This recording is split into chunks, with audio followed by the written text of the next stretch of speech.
কাজিৰঙা। অৱস্থিতি গোলাঘাট। মানাহ ৰাষ্ট্ৰীয় উদ্যান।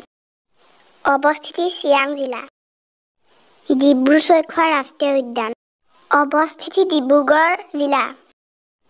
নামেৰি ৰাষ্ট্ৰীয় উদ্যান। অৱস্থিতি শোণিতপুৰ জিলা। ওৰাং ৰাষ্ট্ৰীয় উদ্যান। অৱস্থিতি ওৰাং জিলা। ৰায়মনা ৰাষ্ট্ৰীয় উদ্যান। অৱস্থিতি কোকৰাঝাৰ জিলা। দিহিং পাটকাই ৰাষ্ট্ৰীয় উদ্যান। অৱস্থিতি তিনিচুকীয়া জিলা। এনেকুৱা ধৰণৰ আৰু ভিডিঅ' পাই থাকিবৰ বাবে আমাৰ ইউটিউব চেনেলটো ছাবস্ক্ৰাইব কৰি কাষত থকা বেল আইকনটো প্ৰেছ কৰি থ'ব।